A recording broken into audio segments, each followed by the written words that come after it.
चल बे गधे, अब जल्दी घर भी चलेगा या यहीं रात करेगा? खाने में तो कोई कसर नहीं छोड़ता, फिर चलने में इतनी कंजूसी क्यों करता है?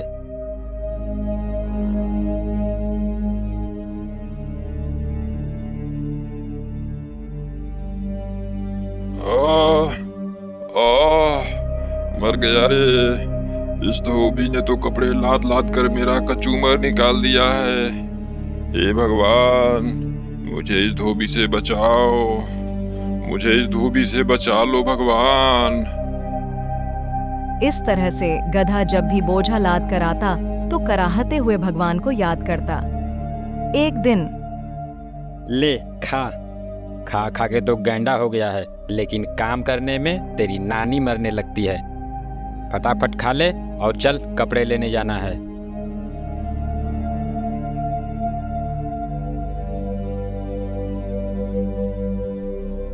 अब चलेगा भी या तेरे लिए डोली मंगाऊं? चल। आह, हे भगवान, मुझे इस धोबी से बचाओ। यह गधा रोज मुझे सच्चे मन से याद करता है। इसकी भक्ति ने मुझे प्रसन्न कर दिया। अब मुझे इसको दर्शन देना चाहिए। ऐसा सोच भगवान उस गधे के सामने प्रकट हुए। मैं तुमसे बहुत प्रसन्न हूं गधा। कहो क्या बात है? तुम इस तरह से मुझे रोज रोज क्यों ध्यान करते हो? तुम्हारे मन में जो भी कामना है मुझे बताओ, मैं उसे पूरा करने के लिए आया हूं। हाँ, ये कौन आ गया भगवान बनकर? भगवान तो ये हो नहीं सकते। ये जरूर उस धोबी की ही चाल है। ये वही है जो मुझे भगवान बनकर ठगना चाहता है। अरे क्या सोच रहे हो गधे? मांगो, क्या मांगते हो? मैं सोच रहा हूँ प्रभु कि मैं आप जैसा नहीं हूँ। गधा हूँ पर मूर्ख नहीं हूँ। मुझे समझ में आती है भगवान में और धोबी में फर्क। मैं उतना बेवकूफ नहीं हूँ। अब मैं तुम्हें कैसे विश्वास दिलाऊं गधे? अगर आप सही में भगवान हैं तो बताइए। सभी जानवरों के तो सींग है, मेरे सींग क्यों नहीं है? तुम्हारा सींग मेरे पास है, ये देखो। मेरा सींग आपके पास है? इसका मतलब आप सच में भगवान हैं। हाँ गधे, मैं सच में भगवान हूं। तब एक बात बताइए भगवान, सब तो मुझे गधा समझते ही हैं। क्या आप भी मुझे गधा ही समझते हैं? अरे नहीं नहीं, तुम तो गधेराज हो। गधे ने जैसे ही यह सुना वह खुश हो गया। फिर गधे ने कहा, भगवान, मुझे अब इस धरती पर रहने की लालसा नहीं है। मुझे भी अपने साथ स्वर्ग ले चलें प्रभु। मैं तुम्हारे भक्ति से बहुत प्रसन्न हूं गधेराज। ऐसा ही होगा।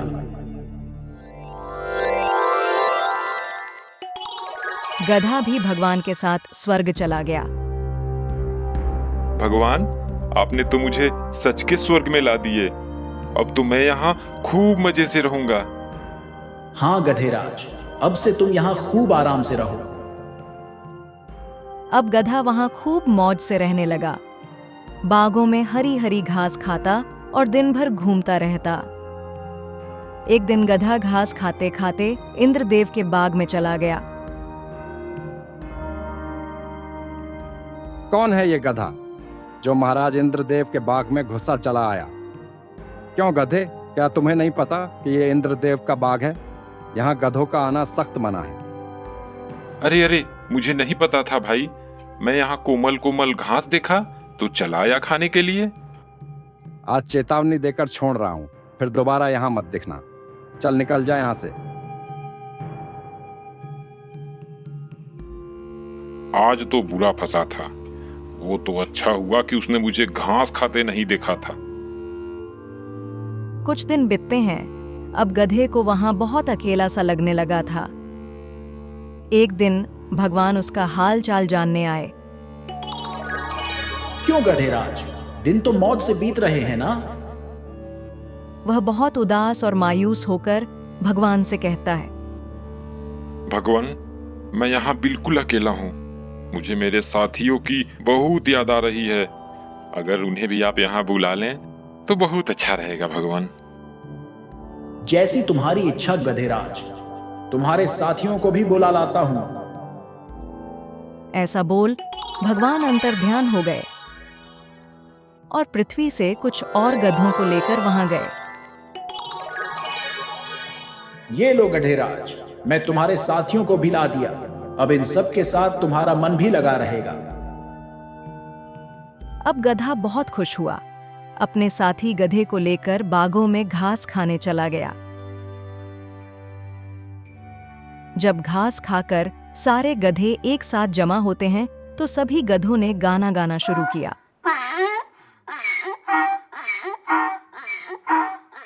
सभी गधों ने अपने आवाज से पूरे स्वर्ग को संगीतमय बना दिया। जब उसकी आवाज से स्वर्ग की शांति भंग होने लगी तो भगवान वहां आए। ये तुम क्या कर रहे हो गधेराज? तुम्हारे कारण स्वर्ग की शांति भंग हो रही है। हम तो गाना गा रहे हैं भगवान। हमारे गाने से मन को शांति मिलती है भगवान। लेकिन गधेराज, यह धरती नहीं स्वर्ग है, और यहां आपकी यह ढेचू ढेचू की आवाज नहीं चलेगी। यहां रहना है तो तुम्हें अपनी आवाज पर अंकुश लगाना होगा। भगवान, तब तो ये सरासर जास्ती हुई। क्या हमें बोलने का अधिकार नहीं मिलेगा? फिर मैं अपने सुरीली आवाजें किसको सुनाऊंगा?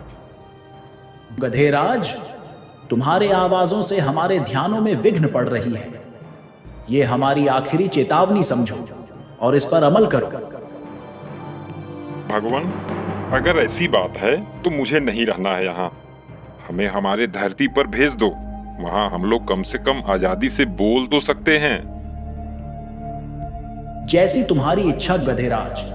जब तुम्हारी इच्छा धरती पर ही जाने को है तो इसमें मैं क्या कर सकता हूँ? चलो, मैं तुम्हें धरती पर भेज देता हूँ। गधे ने जब धरती पर जाने की बात सुनी तो वह खुशी से झूमने लगा। तभी चल उठ जा गधे, कब से लगातार चिल्लाया जा रहा है, हैं? न जाने दिन में सोया सोया कौन सा सपना देखता रहता है। गधा घबरा कर उठता है। हाँ, क्या मैं ये सब सपने में देख रहा था? अब चल जल्दी से खाना खत्म कर और फिर कपड़ा लेने जाना है। और हाँ, दोबारा सो मत जाना। चलो, सपने में ही सही, स्वर्ग के दर्शन तो हो गए। लेकिन मुझे स्वर्ग से अधिक प्यारी यह धरती ही है। अब से मैं इच्छा भर के सबको अपने गाने तो सुना सकता हूँ। एक दिन भाई वाह, आज तो हरी हरी घास खाकर मजा आ गया। मेरा पेट तो भर ही चुका है।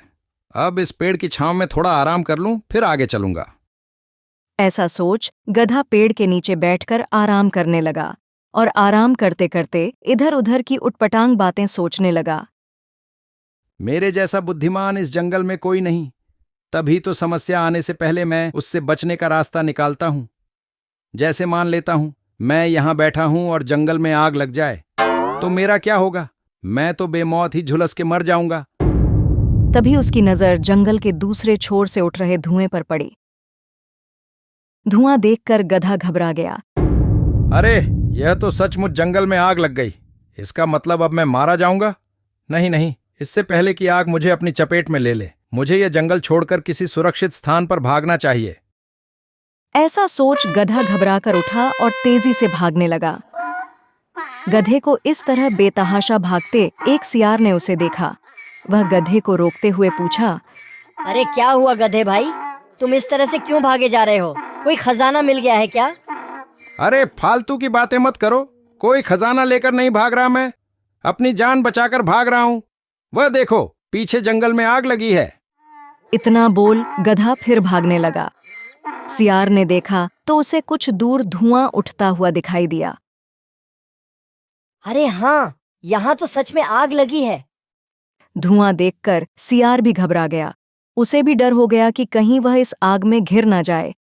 यह सोचते ही वह भी गधे के साथ भागने लगा। भागते भागते सियार को कुछ सूझता है और वह रुक जाता है। कहीं मैं गलत तो नहीं कर रहा हूँ? हो ना हो मैं कहीं उसी कहानी को तो नहीं दोहरा रहा हूँ जिसमें पेड़ से पपीता गिरने पर हिरण ने समझ लिया कि जंगल में कोई खतरनाक दानव आ गया है और बचने के लिए वह स्वयं तो भाग ही रहा था, उसके पीछे दूसरे जानवर भी बिना सोचे समझे भागे जा रहे थे। नहीं नहीं, मैं उस आग को बिना देखे यकीन नहीं करूंगा। मुझे उस धुएं के बारे में पता लगाना होगा कि आखिर वह धुआं कहां से और क्यों उठ रहा है। ऐसा सोच सियार उठ रहे धुएं की दिशा में चल पड़ा। कुछ दूर जाने पर उसे एक हिरण मिला। हिरण को देखकर सियार रुका और उससे पूछा, हिरण भाई, क्या तुम ये बता सकते हो कि वह धुआं कहां से और क्यों उठ रहा है? हिरण ने धुएं की तरफ देखकर कहा, वह धुआं तो झरने के पास से उठ रहा है। झरनों के किनारे खरगोश, लोमड़ी, बंदर और हम चारों दोस्त पिकनिक मना रहे हैं। हम लोग वहीं आग जलाकर बाटी चोखा बना रहे हैं। लकड़ियां कम होने से मैं इधर लकड़ी लेने आया था, परंतु यह सब तुम क्यों पूछ रहे हो? मुझे उस धुएं से क्या मतलब हिरण भाई? वह तो अपना गधा भाई उस धुएं को देखकर डर गया और इधर से दौड़ते हुए जा रहा था। उसे लगा कि शायद जंगल में आग लग गई। वह अपनी जान बचाने के लिए भाग रहा था। अब तक तो वह न जाने कितनी दूर निकल गया होगा। तो तुमने उसे रोका क्यों नहीं? तुम्हें उस मूर्ख गधे को रोकना चाहिए था। उसे रोकने की छोड़ो, एक पल के लिए तो मुझे भी उसने डरा ही दिया था। परंतु सियार भाई, यदि उसे नहीं रोका गया तो ऐसे भागते भागते सभी जानवरों को वह आतंकित करता जाएगा और जंगल में बिना मतलब की भगदड़ मच सकती है। हमें उसके पीछे जाना चाहिए और उसे रोककर सच्चाई बताना चाहिए। हाँ, तुम ठीक कह रहे हो हिरण भाई, हमें गधे को रोकना चाहिए। ऐसा बोल हिरण और सियार दोनों उसी दिशा की ओर दौड़े जिधर गधा भागते हुए गया था। काफी दूर जाने के बाद उन्हें गधा दिखा। बहुत जल्दी ये जंगल छोड़कर मेरे साथ भाग चलो, वरना आग को यहां आते देर नहीं लगेगी भाइयों। अगर अपनी जान बचाना चाहते हो तो भागो। कोई कहीं नहीं भागेगा, जंगल बिल्कुल सुरक्षित है। इस मूर्ख गधे की बात सुनकर तुम लोग भयभीत मत हो। जंगल में कहीं भी आग नहीं लगी है। हाँ भाइयों, हम वहीं से आ रहे हैं। मैं वहां झरने के किनारे अपने दोस्तों के साथ पिकनिक मना रहा था और उसी आग से उठ रहे धुएं को देखकर यह गधा समझ लिया कि जंगल में आग लगी है और यह बेवकूफ बिना सोच विचार किए भागने लगा। आग की वास्तविकता सुनकर गधा झेप गया और सभी जानवरों ने अब चैन की सांस ली। हिरण भाई, तुम्हारा यह काम बहुत सराहनीय है, जो समय पर आकर हमें घटने की सही जानकारी दी, वरना आग की खबर सुनकर हमारी तो सांसें ही रुक गई थीं। मुझे माफ कर दो दोस्तों, आज मेरे कारण पूरे जंगल वासियों को परेशानी का सामना करना पड़ता। मुझे मेरी गलती का एहसास हो गया है।